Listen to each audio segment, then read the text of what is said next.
All right. Here we go. The plan backfired. Niger, Africa's plan has backfired, and I don't think anyone is surprised.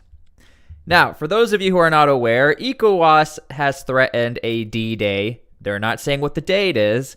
Their D-Day being they're going to totally invade Niger and reestablish Mr. Mohammed, the president who's being held under treason, to reinstate him as the president of Niger. Now, this entire plan backfired because Niger wants 3 years to regain control and to make sure everything is okay. They want a transfer of power, whatever that means. ECOWAS says absolutely not. Why would it take 3 years to figure out your situation? In the meantime, your country's in total chaos. The United States and other powers are threatening to pull out money, and you have a bunch of militant groups who are still trying to take over the country. So let's go ahead and get into this video, because I think this is rather interesting and quite the insight where Niger thought that, hey, we're going to do this peacefully, but you need to give us 3 years. Doesn't make sense. No one was falling for it. So let's go ahead and watch this clip and see exactly what's going on. Well, ECOWAS has rejected an announcement by Niger's junta that they were proposing a transition period of no longer than 3 years. The ECOWAS peace. Again, the junta was calling this a transition period. There was no details or really any sort of specification. They just said we need about 3 years to make sure we have a smooth transition. But again, no one knows what that means. And Security Commissioner Abdel Fattah Moussa has said in an interview that that is not a possibility. So there is a big question about where negotiations head from here. An ECOWAS delegation at last managed to meet with members of the junta in Niger. Previous attempts had been rejected. They sat down with them, but those talks were not said to be very fruitful. So again, we do have at least ECOWAS stepping into the country instead of not being around. They're showing, ECOWAS is showing they mean business. I think it takes a little bit of guts to actually go into a country who's not afraid to have an all-out conflict with the rest of ECOWAS. But unfortunately, it looks like the talks are not going great. Indeed. So we're waiting to see if anything comes out of that. Meanwhile, ECOWAS leaders have said they've decided on a D-Day. They've got their military intervention standby force ready. Now, they're not saying when that D-Day is, but they say they will be prepared to use force if necessary. Okay.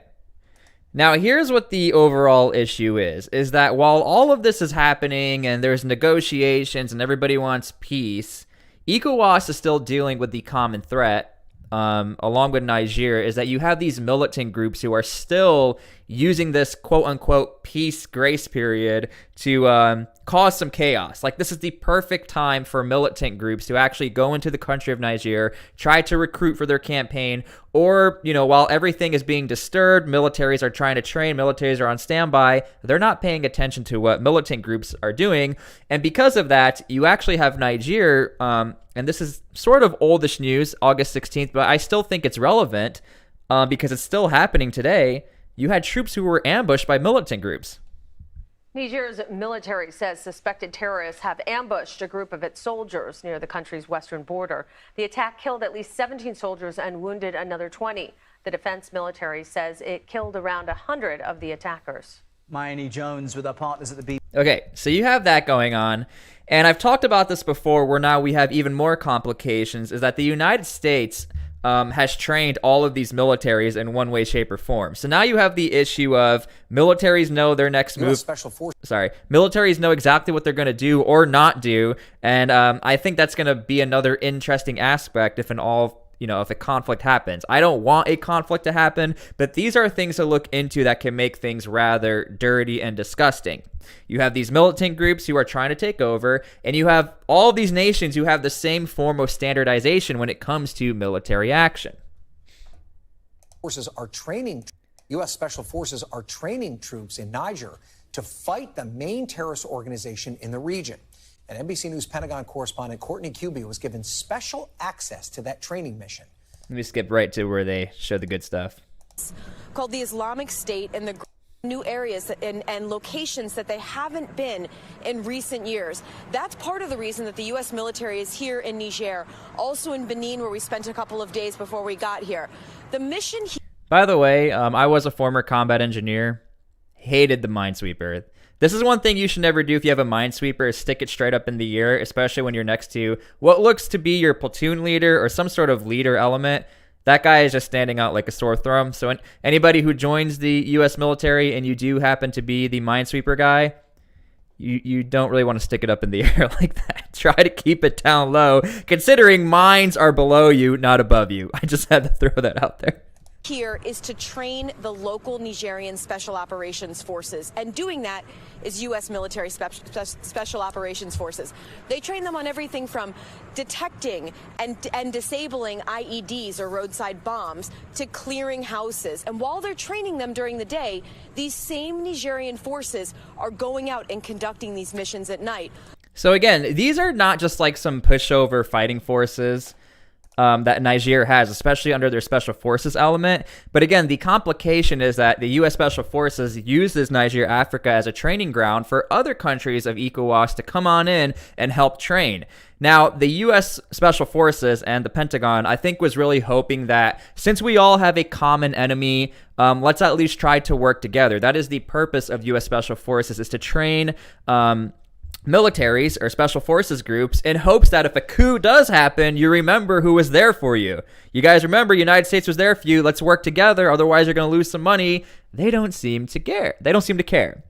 Now, what another really big issue is, and I think we do have to touch on this, is that currently there's a lot of sanctions in Niger, and it's really hurting the people of Niger, which is a terrible thing. I hate the fact that the people of Niger are suffering, but again, it's almost like they're being used as a political pawn of, look, we are suffering together. If we all suffer together, you should join the Nigerian forces and we can all fight together.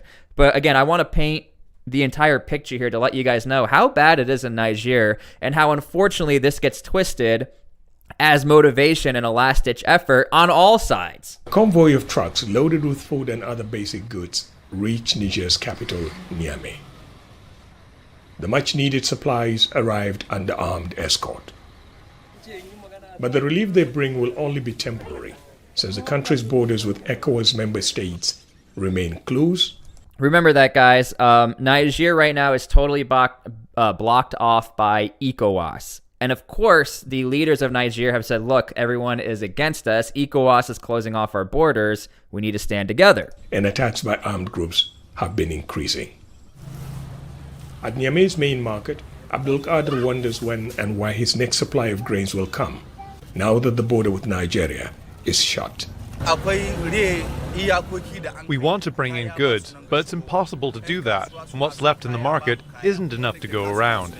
Okay, so now another thing I want to mention to you guys so you don't get the story twisted is that the U.S., the Pentagon, and the United States government, they are going to stop giving funds and money to Niger, but they're not going to stop humanitarian aid. I don't want you guys to get that twisted. That's why I enjoy doing these live streams and videos, is to make sure you guys are getting the story straight, because you have like a billion other media outlets saying like, everyone's pulling out, oh my gosh, disaster, but not entirely. So let's go ahead and see again what the United States had threatened in case things keep popping off. Be very, very clear about this, as I have been in my phone conversations.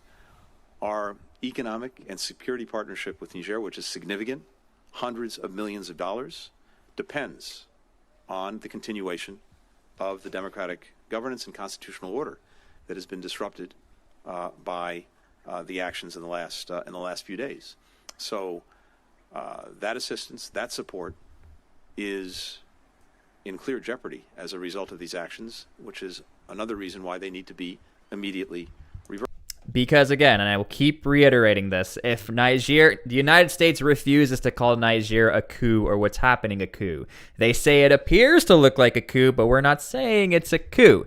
Now, okay, we're going to end on this chart because it's starting to look like we are going to be going into some sort of armed conflict, or unfortunately something might pop off, considering ECOWAS is not accepting this 3-year plan that Niger is saying that they want to do with no actual outline. You can't just be like, we're going to transition power in 3 years. Trust me, in 3 years. A lot can happen in 3 years. So I had talked about before in a stream before this that Nigeria most likely will be the brunt of the fighting force when it comes to ECOWAS and their whole D-Day invasion. I believe Nigeria is ranked like number 35, if I remember correctly, in the like entire world's top militaries.